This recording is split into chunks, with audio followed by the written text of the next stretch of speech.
You call, we answer.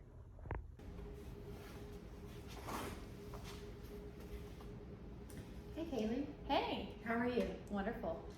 What are some of the main housing features you look for when helping a buyer consider a purchase?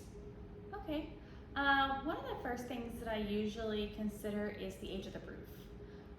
That can be a very costly expense for a homeowner, especially if they're just buying the home. They've already put down the money for the home to be able to purchase it, and then they come to find out a few months later they need a new roof. So I definitely want to take that into consideration. If it's any older than 10 years, you definitely want to make sure that it is thoroughly inspected. Yeah, the structure of the home, the bones, it's very important. Absolutely. Um, the foundation, um, settlement is supposed to happen, but if there's some major concerns, those should be inspected thoroughly before Absolutely. Deciding on the home. What would be an average cost, would you say, would be of fixing a foundation in a home? Oh, it could be as little as a couple of thousand or up to several thousand. Oh, that's a pretty big expense. It is. So it's important to make sure that you have a home inspection. Because we can't see what the eyes don't visually see. Absolutely. So somebody that's trained in that may be able to spot something that we can't see. Okay, and in our area, what would you say is around the average cost of a home inspection to be done by a licensed home inspector? Typically they start around 300 and can go up to maybe 425. It depends on how large the home is. But I would ask the home inspection company before selecting one what services they include in their inspection. If they guarantee their inspection, Oh, yeah. and if there's any special features they use to inspect. Do they use heat sensor guns or different things to look past the things that we can't see With our eyes. Right. Absolutely. Absolutely. That's a very good point. And then what would you say about ACs? Ooh. It's Georgia. It's Yeah. hot here, guys. It is hot. It is very We're hot. very humid here, so if you're anything like me, I need my AC to function. In an older home, you want to look to make sure that the AC has been properly maintained, that the coils are clean. Just because it's maybe a 10-year-old unit doesn't mean that it has to be replaced, as long as it's been maintenance. So that's something that you can look at, and you can kind of see how that's been done just by viewing the house. Okay. But your inspector would be able to tell you a little bit more. Absolutely. Okay. What about water heaters? Does that ever become an issue inside a home whenever we're buying? So a hot water heater it's typically like you leave it in and don't mess with it. You don't really service a hot water heater if the thermostats go bad. You replace those, but there's no really servicing. And I just learned that through my property management experience. I'm not an expert on any of this. But a hot water heater is meant to last for 30, 40 years. Okay. So if you're purchasing a 10-year-old house, the hot water heater should be fine. What would you say if you saw like some signs of rusting going on in the water heater? I would definitely have a plumber look at it, because they may be able to tell that maybe it's just that it maybe had some minor leaks that were able to be repaired. But a hot water heater, you're typically looking at about maybe $1,400 or $1,500 to replace. Oh, okay. That's probably one of the lesser of the evils. Oh yeah, out of your main components, it is one of the cheaper things to replace. Okay. So what do you think about cosmetics?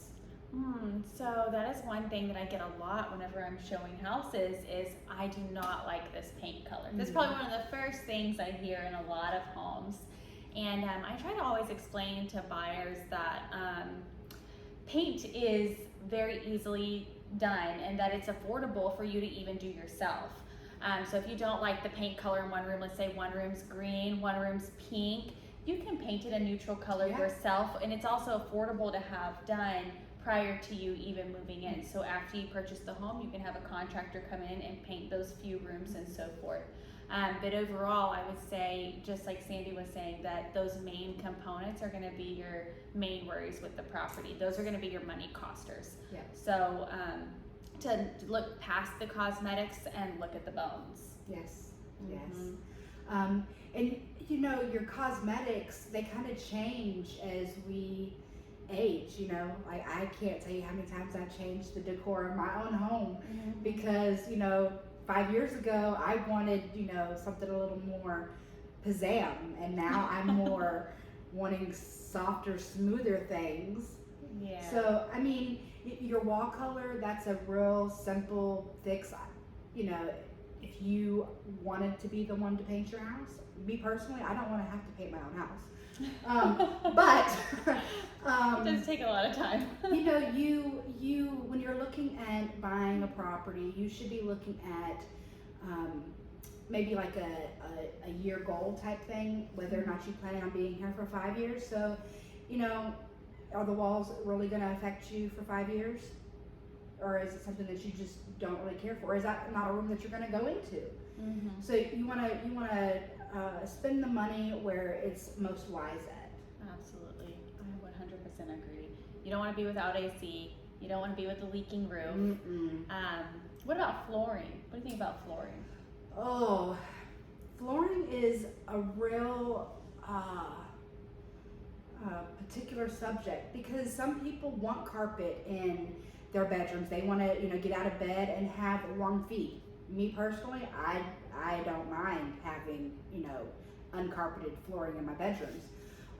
So maybe that's something that you just kind of consider that, you know, maybe you just have an area rug or a, you know, floor mat right there at your bedside. But flooring is considerably more expensive than painting. So if you're looking at a house that has less favorable flooring conditions, maybe that's something that you use as part of a negotiation tip. When you're, you know, you and your agent are about to make an offer on the home. Oh, that's very good. You know, it's expensive to try to replace flooring, and if you're handy and you can replace it yourself, definitely use that as a bargaining chip. Mm-hmm. So we're in Georgia, and we're in a little bit of South Georgia here. Septic tanks aren't uncommon to find in homes. What would you say is a septic tank problem?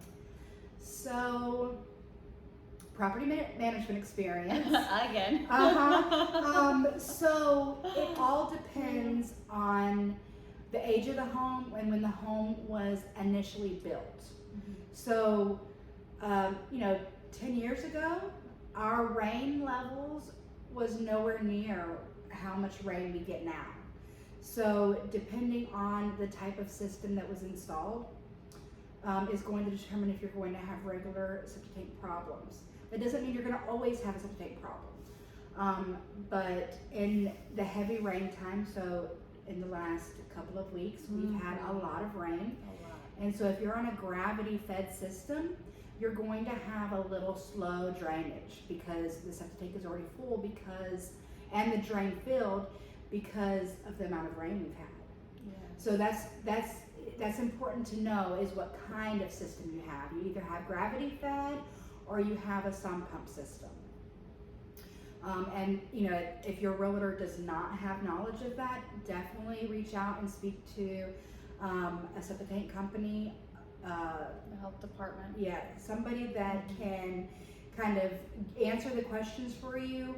And you know, always ask the seller if they've had you know, regular issues during heavy rain. And it may just be something that you don't do a lot of laundry or you know, run the dishwasher when you have rain. It's simple things that are not major problems. It's just things to do to prevent from having a problem. So would one of the safer things be maybe to ask that it's inspected usually inside the contract if that's applicable? Absolutely, absolutely.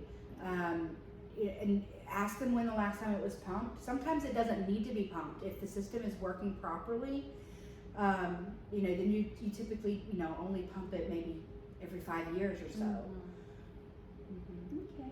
Okay. And size of your family matters too. Oh yeah. So if you have, a large family, then you want to make sure that system is going to support that family.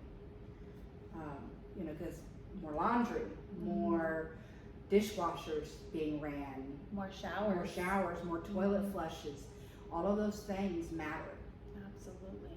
Okay. That's really good knowledge.